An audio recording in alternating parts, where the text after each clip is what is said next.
Hey, how's it? How's it? Welcome back to the Chaos Effect Mind. My name's Kilo. I'll be your hostess as always. You know, we just spreading the Palo Santo around. Gotta get the vibe right, get your mind right, gosh. Okay, how's it? How's everyone doing? Nah, fuck that. Fuck that question.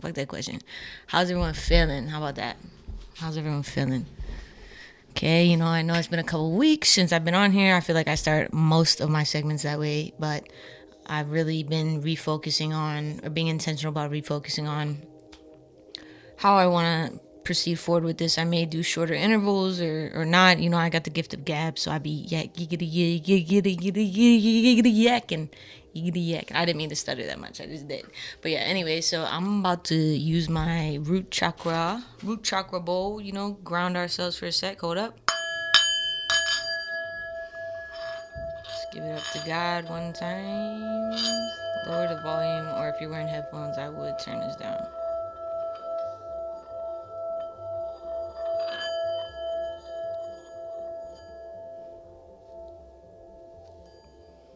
Hell yeah. We hella grounded today. You know what I mean? And I haven't been staying true to what I usually do, so I will be pulling an affirmation card and I will be saying a quote from this Daily Doses of Wisdom book I got going on here.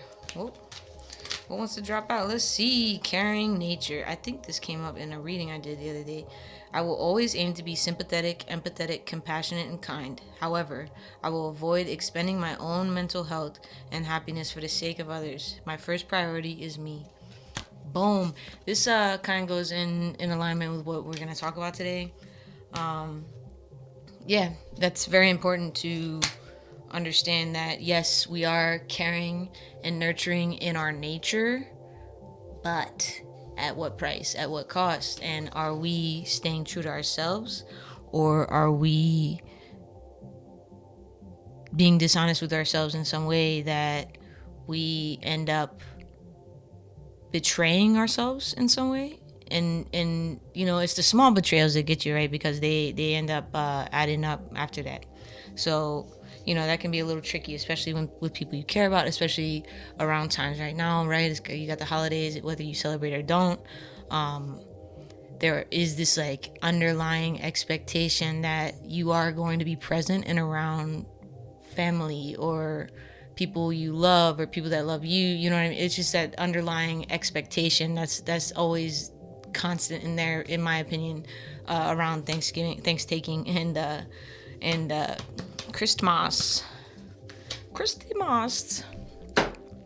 And I okay, I know I said I'm gonna keep this short, but I'd be lying. And I seen some shit the other day, and it's like, I understand spirituality is so fucking popular now, but it gets so exhausting. Like, I seen some people that they made fun of spirituality and like energy and number sequences and all those things. Like, it was like last year that I heard them say all this shit, and then now this year, what are they on? Oh, your energy.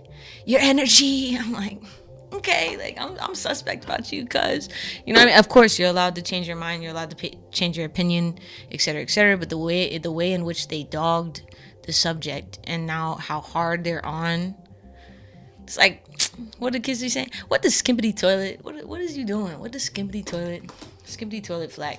All right, anyway, so I don't know how far we're into this, probably a couple minutes, but so today, what I want to talk about, I did post a video about it the other day. I wanted to talk about how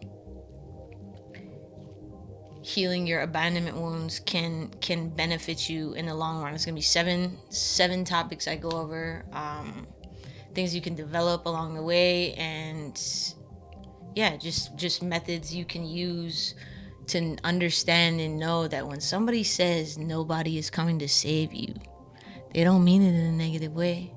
They just mean that you gotta be the hero for yourself. You gotta wake up and want it. You have to be the one to want the things in your life for your life to continue to propel forward and continue to move forward. And it's a lesson I've learned constantly over and over again, is that nobody's coming to save you, and the only person that can save you is you.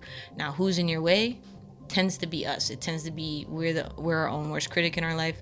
We're the people that end up holding us back the most because we're so stuck on our trauma and feeling like, oh, that shouldn't have happened to me, that shouldn't have happened, that was fucked up. But maybe it shouldn't have happened to you. Of course, like, obviously anything bad that happens to people, I don't feel should happen to them, like, but it all has its divine order, it all has its karmic justice around it. There are lessons to be learned about it. I talked about this in another reading I did the other day, is that the things that we go through, when I want to get mad and jump to, like, except for drive. Okay, sometimes when driving, I'm just like, bruh, I can't do it. People are so bad at driving, and they're so inconsiderate. They're so inconsiderate. It's okay. Anyway, but yeah, so when I want to jump to the feeling of where it's like my trauma is stemming from, and I want to react in that way in that moment in time, like, I tend to thought stop myself now, and meditation helps with that. But I tend to thought stop myself now, and I do my best to, like, smile or laugh or, like, force a smile, because then I know it'll force a laugh, and then in turn the other person usually ends up laughing. Like, I don't. That's just my experience in when I go out in public, and I'll be in a situation, I'm just like, ha ha. They're like, ah. I'm like, okay, gotta go. But yeah, anyway. So I want to talk about healing childhood abandonment wounds as an adult, and why it's essential, because the wounds can deeply influence your self-worth, emotional resilience, and relationships. And the thought that nobody is coming to save you, it stems from an unmet emotional needs in childhood, creating patterns of fear, self-doubt, and hyper-independence. And the 7 reasons I'll go over is why it's important to address those wounds. And it's like a running joke in a lot of shows I've seen or watched. It's like, oh, you're going to therapy, well, let me guess, it's all my fault, right? That's the parent saying that to the kid. And it's like, I mean, yes, part of it is their fault for how they showed up in life as a parent, as an adult, for themselves, and ultimately for the kids. Because if you can't show up for yourself, how are you supposed to show up for your spouse, your partner, your kids, your friends, your mother, whoever else, like, whatever other roles you play in life? Like, how are you truly supposed to show up if you are not showing up for yourself, and you're selling yourself short every other chance you get? You know what I mean? And so these are wounds and things that happen in our adolescence and in our childhood and our formative years, and it may not have directly been the parents' fault in whatever way. Obviously, hold them accountable where they need to be held accountable. We're all adults, but we have to remember that trauma made us into what and who we are today. That trauma helped with the building blocks to who we are today. And I get mad at my pops sometimes, because he'd be like, oh yeah, you're welcome. And it's like, wow, what? Like, I'm welcome for struggling? Like, I'm welcome for, like, fighting tooth and nail, for thinking that this is the way I had to live my life, and, like, I wasn't shit? You know what I mean? Like, there's just some things that they just won't understand. As I saw 11:11 on the timestamp, it's just some things they won't understand, and, like, they feel attacked when you try to bring it up, and unless, like, they're into the healing aspect of it yourself. I know my pops end up getting hella defensive when I bring something up, or he tells me I'm misremembering. That's his favorite thing to say. And so things like that. And it's like projection with also denial, right? Like, and it's not my responsibility to hold you responsible. Like, I have to constantly ask myself, like, how much longer do I expect my pops to pay for the things that he did?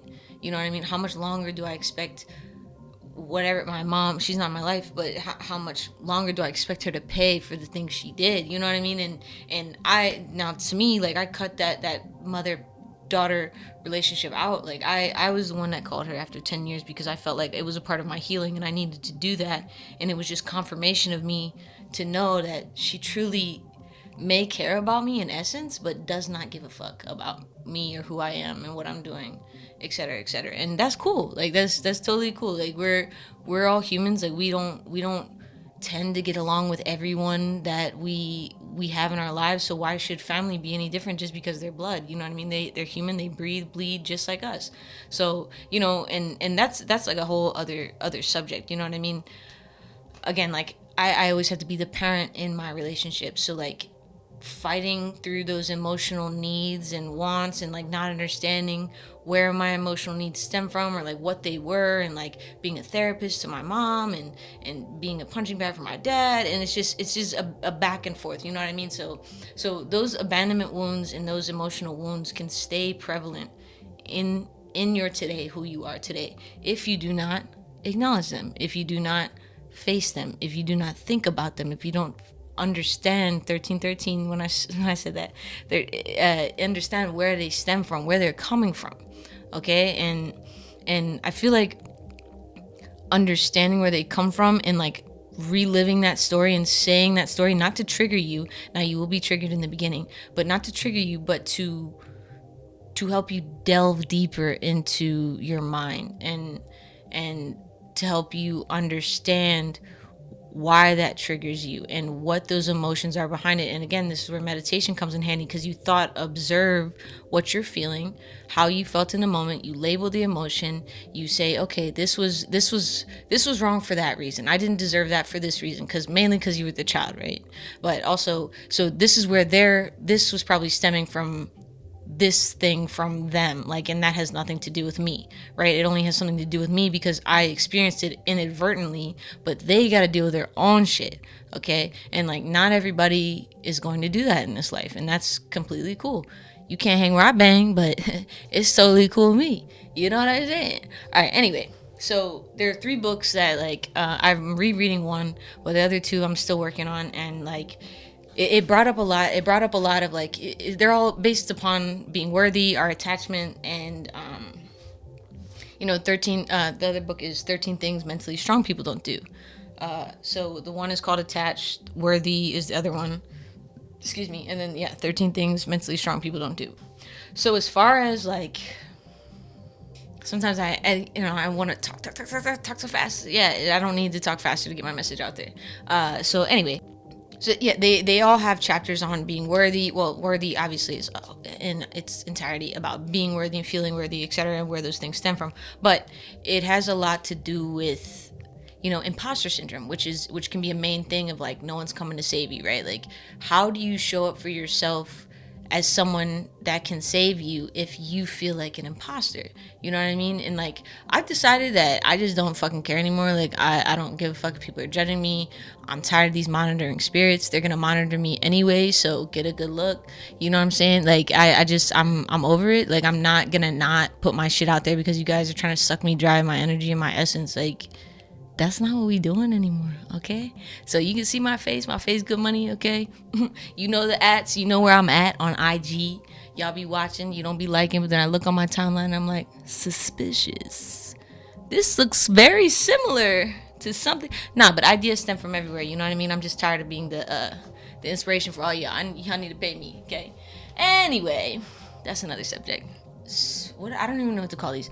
The 7 things I want to talk about today. We're going to say things is the official term, I think.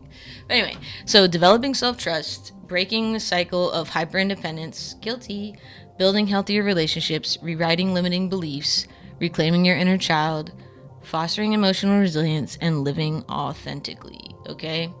So, obviously developing self-trust is important.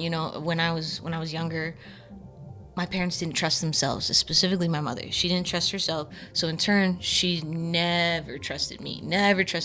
And in turn, I never trusted myself to do the right thing, to make the right decision. I was second guessing myself. I had anxiety out the ass. Like, it's just a whole line of like things that come along with not being able to trust yourself and not being able to develop that trust within yourself throughout all of those years. Because then boom, you hit your 20s, 30 is like, whoa, shit, like, I don't know, man, like, I can't trust anyone around me. Who can I trust? You know what I mean? I can barely trust myself, or at least that's how I felt at the time, right? So so trusting yourself is important because, what does it say? What did I type? It says it can erode your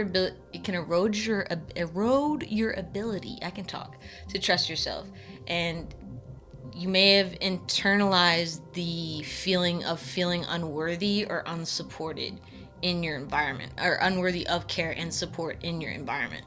And when you heal these things, it allows you to reconstruct, reprogram, and rewire your brain in a sense, to understand and recognize your inherent value as a person, as an individual, as a mother, as a sister, as an aunt, like whatever role you play. It allows you to recognize your inherent value and know that you can rely on yourself without feeling unworthy of help from others.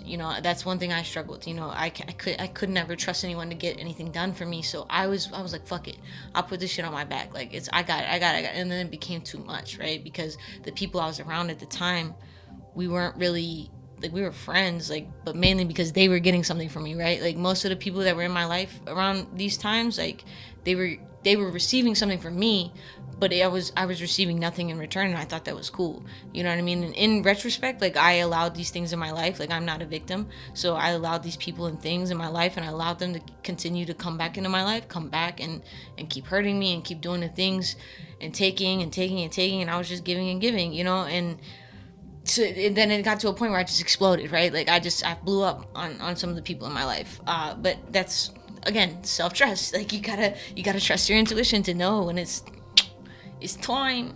It's time. You got breaking the cycle of hyper independence. I am very guilty of this. Okay, like, I am hyper independent to the point where it's like, bro, I'm like, yo, I'm doing all this shit on my own. I don't care what anybody says. Like, but that's not healthy. You know what I mean? It's cool to be independent, and it's definitely dope to have autonomy. But, like, when you're hyper independent, it leads, like, you're rejecting help and trying to handle everything alone, and it just gets so heavy. Like, it gets so heavy, especially if you don't have faith, or, like, you don't have a spirituality or religion to fall back on. Like, it gets so heavy, and you can get so lost in the muck of it. And then, like, whilst obviously self-resilience is very important, and adapting to your realities and to where you are is very important, you're overly isolating yourself, and it can prevent you from forming meaningful connections. And again, very guilty of this. Again, when it comes to community, I am very, very picky about who I'm around and the places I go and things of that nature. And sometimes I feel a little closed off to this area. I've been here so long, and the people just the same. Like, I can't get over it. People just the same around here, and I just feel so different from a lot of the people around here. And I don't know what it is. Like, it just doesn't feel like a very welcoming environment sometimes when I come around. And I don't know if it's because my energy and people are intimidated, or it's like something with me and, like, I feel that way. But, I'm slowly working on it. I got my people that I have around me, and that's pretty much it. And my ohana and all that. All right, so obviously building health. I can talk, I promise I can. Building healthier relationships and unhealed abandonment wounds can manifest as attachment issues. Hey, have we met? Me? Have we met? This is me. Yeah. Anyway, so either avoiding intimacy or clinging to others for validation. Have we met?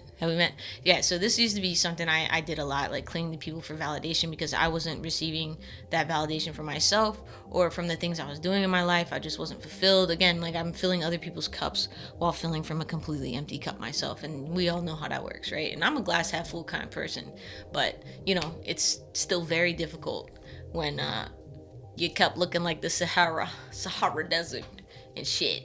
But yeah, so addressing these wounds, it can help you cultivate healthier, more secure relationships, and where you can give and receive love without fear of rejection, without fear of rejection or engulfment. Bro, I'm so tired. So, and number 4 would be rewriting limiting beliefs. Like I said, you can rewire your programming, and it allows you to transform the belief of no one is coming to save you to an empowering mindset of, I can take charge of your life and also receive help when I need it. Okay, so that's very, very important, because you can't heal that without healing the hyper independence, right? Because the hyper independence will have you in a mindset of your pride and ego, where you just can't even see in front of you that someone's trying to help you. You're just like, nah. Like, pride and ego play a very, very big role in healing, because our egoic mind and, like, base of who we are is just, it can be impossible to deal with. It's like talking to a drunk person, you know, and you're trying to convince a drunk person they're wrong. It's not gonna happen, more than likely. You know, even when they're sober, they're probably like, nah, I was definitely right at some point, you know. So, and then when you heal that, you can reclaim your inner child. And so when your inner child holds the unmet needs and emotions of your younger self, think how much resentment and anger you're gonna hold on to. Like I get angry sometimes, and I'd be like, where is this anger coming from, you know? And I have to reroute my thoughts and like go do yoga or go hug a tree or something, because it's like when our first instinct is anger, it's like there's no room for love. When our first instinct is getting upset and jumping to conclusions, and there's no room for love. So, and of course there's always room for love, but we have to allow that room, allow that space, allow the grace of the love to come in and to heal us from the inside out. Okay, so healing abandonment wounds involves reparenting this part of yourself. Obviously, you got to offer the care. Ow, I just stabbed myself. Offer the care, reassurance, and love you may not have received. And the process can foster a sense of inner safety and belonging, which is important because, you know, and again, I guess you can get all these things from your community or whoever you chill with, but it's definitely important to have those things, because it's like your sense of self, right? Like, and then you can foster emotional resilience. So unhealed abandonment can leave you prone to anxiety, depression, or feelings of inadequacy. Hello, imposter syndrome? Just saying. Okay, and when you confront and heal these wounds, you build different coping mechanisms. You build emotional resilience when it comes to that. And, you know, I'm a firm believer that anxiety, depression, these things are not, and feelings of inadequacy, these things are not things that cannot be healed. But, you know, I'm not the type of person to say something can't happen, you know. And obviously I'm not unrealistic when it comes to certain things, but when it comes to healing anxiety and depression, I mean, I'm living proof, right? Like, I still have my days, you know, but I definitely scrape myself up from the ground and am standing here now. So, you know, it's not impossible. It's not easy by any means. Like, healing isn't linear. That's what I keep telling myself. So, and number 7 has a lot to do with this, because you got to live authentically in order to heal 6 and 7 and up, right? Like 7 up, hey, heads up, 7 up. So abandonment wounds can cause you to suppress your true self and your true identity out of fear of rejection. Like I said, I'm done being judged, bruh. Like, y'all gonna judge me regardless, so we gonna do it. Y'all gonna monitor me regardless, right? You know what I'm saying? Like, I deleted hella people off my shit and they just came right back. Doesn't matter. It doesn't matter, yo. Like, if your purpose in life is to be seen, for your message to be heard regardless of how it's perceived, like, you can't do anything about that. Like, it's just gonna happen. It's gonna happen, okay? And so when you heal your, like, living authentically or not living authentically, it allows you to live a life aligned with who you truly are, with your values, desires, and free from the shadows of your past, right? So, but again, remember, shadow and light, they coexist together. They're not separate. We are one and the same, all right? So obviously healing doesn't dismiss the reality that you are solely responsible for your life, right? Like, you are solely responsible for your life, and you can save yourself. You can allow yourself to have your heart open, to stay heart open without the egoic mind coming in and making you feel hyper independent, making you have anxiety and things of that nature. So when you walk on your journey like this, you know, that's why it's good to have community, because you can talk to people like this without sounding like a fucking bozo. Alright? So let's see. So going back to, like, developing self-trust, you know, again, that, like, allows you to, it leaves room for you to second guess yourself and everything. And you're not incapable of managing life's challenges, but it does get a wee bit difficult, you know. And the lack of self-trust originates from experiences where caregivers were inconsistent, neglectful, or absent. And again, you may have internalized that belief that you are not worthy of care or help, or just being held as you are. You know what I mean? And journaling, meditating, grounding yourself outside are definitely always you can what was I gonna say? Help with these things, right? Like cultivating that relationship with your divine self and your divine being is important because, instead of going to the internet and being like, fuck this, yo, go write that shit down. Go write it down, type it out on your phone, do something else. You don't need to tell the internet your problem. I promise you they don't fucking care. And if they do, they probably watch reality TV. So, breaking the cycle of hyper independence, you can use boundary setting, which obviously is a buzzword now, but you learn to ask for help without fear. And that's key, because if you're drowning and the person next to you is not like paying attention, or like they see you and they're like, oh, you look like you're having a good time. It's like, no, bitch, I'm drowning. You need to help me. They're not a mind reader. You got to ask people. You got to ask, okay? And it's without feeling weak or needy or like you're burdening someone else. Like, that's but again, that's what building healthier relationships is about. And you're rewriting your limiting beliefs when it comes to being so protective of yourself. And it's like, it allows you to have a network of support, and instead of feeling like I'm alone in this, I have no one I can run to, you have that safety net, if you will, right? So, and reclaiming your inner child also can play a role in this, because reconnecting to yourself is offering you the love you need, the reassurance you need, and the attention you lacked as a child. Okay? You got to recognize your inner child wounds and provide tools for yourself to assist in mending those wounds, okay? And you can do visualization exercises, subconscious subliminal affirmations are always my favorite. Again, you can just have those planned, isochronic tones, solfeggio tones. It just really, really gets into your brain. Get in my belly. Reiki and guided visualizations and guided meditations are nice for that too, but YouTube pay me or something. Like, give me the rest of my 1,000 followers. Holla back.